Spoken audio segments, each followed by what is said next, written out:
இன்று நீதிமன்றத்தில் திராவிட முன்னேற்ற கழகத்தினுடைய அமைப்பு செயலராக இருக்கக்கூடிய திரு ஆர்.எஸ். பாரதி அவர்கள்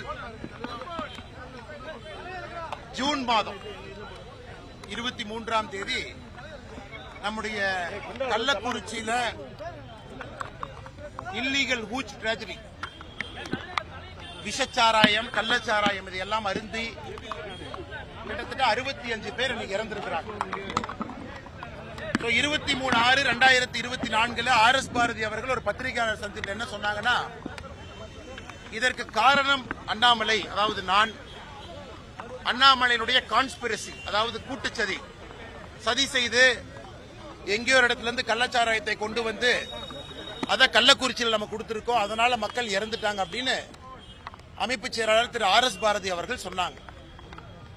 அவர்கள் சொன்னது எனக்கு பெரிய ஒரு துக்கத்தை உண்டாக்கி இருக்கிறது. மான நஷ்ட வழக்கு இன்னைக்கு நம்ம கொடுத்திருக்கோம். 1 கோடி ரூபாய் நஷ்டஈடு கேட்டிருக்கோம். இந்த 1 கோடி ரூபாயும் ஆர்.எஸ். பாரதி அவர்களிடமிருந்து பெற்று கள்ளக்குறிச்சியில குடியால் பாதிக்கப்பட்டவர்களுக்கு அவர்களுக்கு அங்கேயே ஒரு முகாம் அமைக்க போறோம். அதான் நம்முடைய நோக்கம். அதனால் இந்த கேஸை கம்பீரமா எடுத்து நடத்தணும் அப்படிங்கறத தெளிவா இருக்கும். திமுகவை யாரும் எதிர்ப்பது கிடையாது. நமக்கு எதுக்கு வம்புன்னு ஒதுக்கி போயிருவாங்க.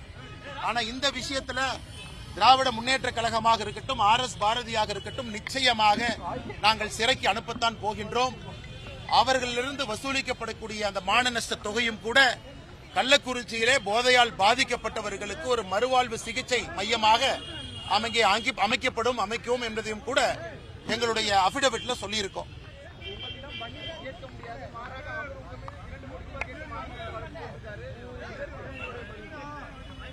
அண்ணா ஆர்.எஸ். பாரதி என்னை பத்தி என்ன சொன்னாருன்னா, 2 ஆண்டுகளுக்கு முன்னாடி சின்ன பையன் அப்படின்னாரு. அவரு யாரையோ பெரிய பெரிய தலைவர்கள் எல்லாம் சிறைக்கு அனுப்பிச்சிருக்கேன், அவர் கையில ஜாதக ரேகை பக்காவா இருக்கு, அது இந்த முறை பாத்திரலாம். இந்த சின்ன பையன் திமுகவுக்கும் ஆர்.எஸ். பாரதிக்கும் இந்த கேஸை வச்சு என்ன செய்யறான்னு பாத்திரலாம். இதே சின்ன பையன் ஆர்.எஸ். பாரதி அவருடைய ராசியான கைரேகை என்ன பண்றாருன்னு பாருங்க. ஆனா இது பண்ணாதனாலதான் யாரும் எல்லாம் ஒதுங்கி ஒதுங்கி போறதுனாலதான் BA படிச்சவங்க நாயி, யாராச்சும் நீதிபதியா இருந்தா நாங்க போட்ட பிச்சை, லாயரா இருந்தா நாங்க போட்ட பிச்சை, யாருமே அவர் எதுவும் செய்யாதனால பயத்தினால ஒதுங்கி ஒதுங்கி போறனால அந்த பேச்சு ஆணவத்தை தாண்டி கர்வத்தை தாண்டி அட்டூழியத்தை நோக்கி போய் கொண்டிருக்கிறது. அதனால் இந்தியாவிலேயே அது முதலா இருக்கும்.